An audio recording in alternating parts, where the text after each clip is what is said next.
A fiery climax approaches. God, this freaking camera is like terrible, but whatever. It's a full moon in Aries. A fiery climax approaches. Sometimes I don't like it when readers read it from the book, but I'm going to do it for you guys. Just let me find it so you don't have to wait forever. Okay, I found it. Let's read it. It's time to see if you've been a little too much me, me, me. There's a tug of war going on between what you want and what someone else wants. But you have to wait a little while to see what's going to happen next. As you wait, ask yourself if you've been handling the situation as sensitively as you could have done. If you know deep down that you've been a little rash or harsh, gone too fast, or overstepped the mark, then accept that on some level you've created this situation yourself, which means you can create your way out of it too. When this card comes up, a peak is coming and it could be fiery. Be nice, be kind, smile polite as you navigate to where you want to be. Being assertive is good, just don't ride roughshod over anyone. I have no idea what that means. Roughshod. Okay. If you're in a tense situation, meditate your way to peace. Don't be a baby. Sorry, but this could be the issue. You need to have more fun. The full moon in Aries is a super fiery time when emotions can run very high. On the upside, there's excitement about what may lie ahead, but tempers are likely to flare with rash comments or decisions. No matter when you pull this card, it signals that the situation has just or is about to come to a peak, perhaps in a rather heated way. There could be a price to pay if you have been too competitive or too blunt.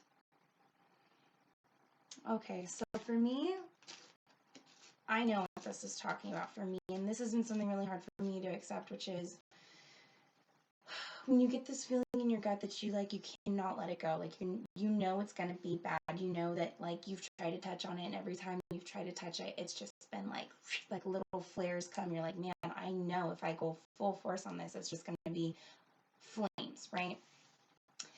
So sometimes there's another way. I have a hard time seeing the other way because to me, I'm just gonna cut through all this bullshit. Like, I don't want to go around or spare things or whatever. Like, I'd rather just be like, get to it, let it explode. It'll simmer down. It all happens fast. Everyone gets over it, right? And that's true, but I have been learning that there's shrapnel after that. There's damage. There's stuff that you can't fix when you do that. Like, it definitely handles things quickly. And for me, I feel so uncomfortable in my insides that I want it to be done quickly, but there are other ways. And maybe I am being a baby. As far as Virgos go, we don't like hearing those kind of things, It's very offensive for anyone to consider us anything but perfect. But, sometimes I don't think that there's another way, and then I look back and I see that there is. So that's kind of how I feel like this card is saying, that maybe we're being a little hard on ourselves or hard on the situation, and like this Eight of Swords, we're feeling like there's no other option and we're contained, but there is.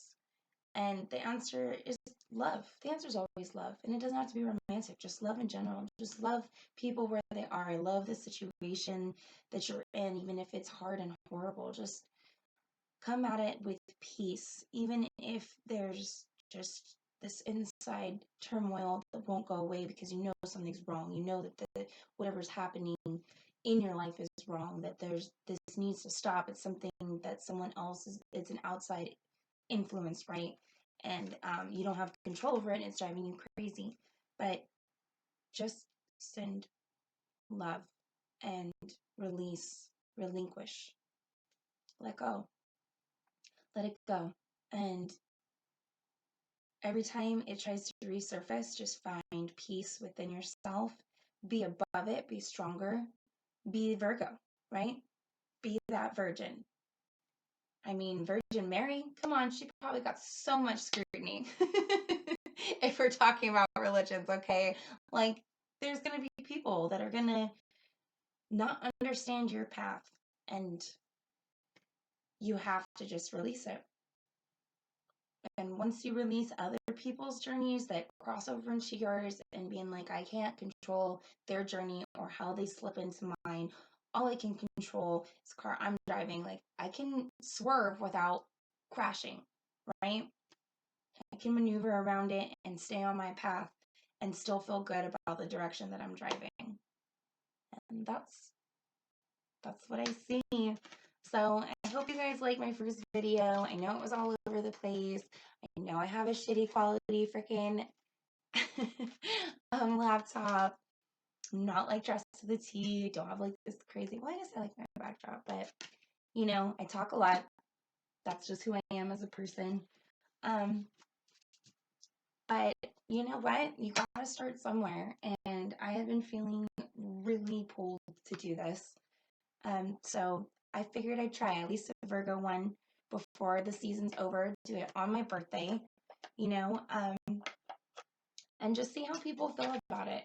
If you guys like it, if I get a certain amount of likes or it gets circulated enough, then maybe I'll do the rest of, you know, the zodiac signs and see if this is actually something that people would want to listen to or watch, you know? So I'll see. You guys let me know by your likes and comments. Please be kind.